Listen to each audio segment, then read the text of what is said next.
I actually said this on my show the other day, and it's pretty true that like in 20 years, not now, but in 20 years, like I would tell you guys, never throw away a laptop, never throw away a computer, never throw away your phone. Whatever phone you have today, just keep it forever. What's the point? Because you might have some dust on an old laptop, some Ethereum, maybe some Bitcoin, maybe some Pulschain, Hex, whatever coin of the day that might survive. It might be worth a mortgage payment. It might get you out of trouble. Or it might be like, how's an Ethereum in here? Holy shit. Like, or you're like, holy fuck, man. Thank you, Google. I mean, this couch cushion dust might turn into something very serious one day. Very serious. And this is something that me and Charlie have talked about quite a lot we're going to be doing in the next bear run. It's for the guys who've been with us since, the 2021 cycle. And now, we're going to be entering at some point into the 2029, 2028 cycle. In the future is about putting a Bitcoin, putting some Ethereum away forever. I'm talking about like, it's going to get to a point where like, bro, even in the dip, unless you're already playing with money, man, it's going to be like, you're just, this next dip's going to be one of the final times to really get some Bitcoins in your pocket. Yeah. Because it's going to get out. It's going to get so like your fiat. You will not. Volatility will just be.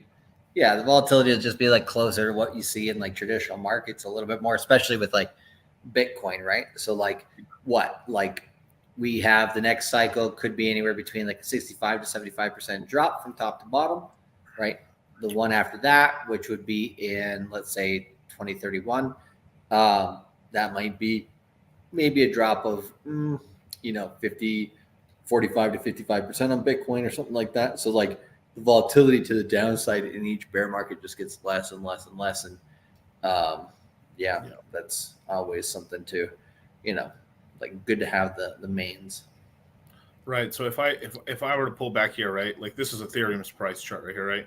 Even though I know the prices already, but like, you had these massive drops here.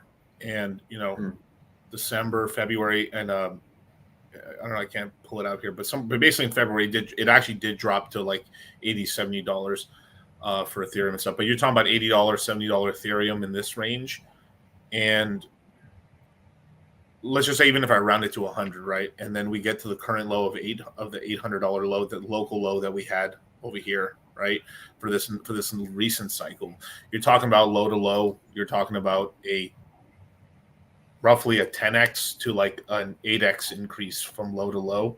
So if for some reason you didn't take profits and you just had the same amount of money, you could buy 10 times less crypto, 8 times less crypto than just Bitcoin and Ethereum. I mean, this little thing right here about income. Right? You have to make $246,000 in 2024 to afford the same lifestyle as your parents who made $80,000 in 1990. Until we meet again. Except 20 years. It didn't take 20 years this time. It took 3 years. From 21 to the bot, like from like 2017 top to like 2019 bottom. 2 years. So if you're in because we're in the 2016 year or the 2020 year, right? So it's just like in 3 years, like you're just gonna it's not gonna be like an $800 low on Ethereum or a $15,000 low on Bitcoin. Yeah, might be like on Ethereum. It could be like a $3,000-$4,000 low. Yeah, we're probably looking at a 40 to 60,000 Bitcoin low. 40 to 60. I don't know if you got 40 to 60,000. Sure, you might be able to buy an Ethereum, but it was $15,500 low on Bitcoin. This next time is going to be 40 to 60,000. Wow. So unless you really did profit or you're you're really concentrating on those low times, I mean, that's the chance to put it away because that next rise is going to be hundreds of thousands to millions of dollars, and even if it will go hundreds of thousands by the next cycle, but then even if it takes 2030 for it to go to $1 million, it will go to $1 million, and that next low is that you got 400,000, you got fucking $600,000 to buy the low on one BTC. I don't think so. So it's going to run away from you. So you got to make the money you can now to be able to buy your bags back and then some, and then put some away. Put some Bitcoin away. You know, like I call it Miguel's anti-retardation fund. Mhm. You know, in case of stupidity, break glass, break treasure, right? You know, I'll put up Bitcoin, some Ethereum. You know, I'll put some other goodies in here, maybe some stables, and then just put it away. And long term, you might be really happy 10, 20, 15 years from now, where you're like, wow, I'm glad I have this. You know, you could also add a little hex, a little whatever the hell you like, AVAC, whatever you think we think like, oh, this might actually last a long time. You know, that's when you get the loan. if like, fuck, I fucked up this time. You fucked up for the third time. Okay, this time I'll make it right. No. So the low might be at the end of 26, beginning of 27.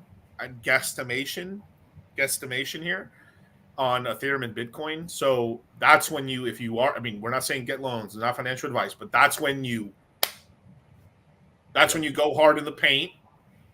6 times, don't say that, Doberman. Fuck off. 6 times the chart. They're not to be Lucky Charms, Charlie. They always.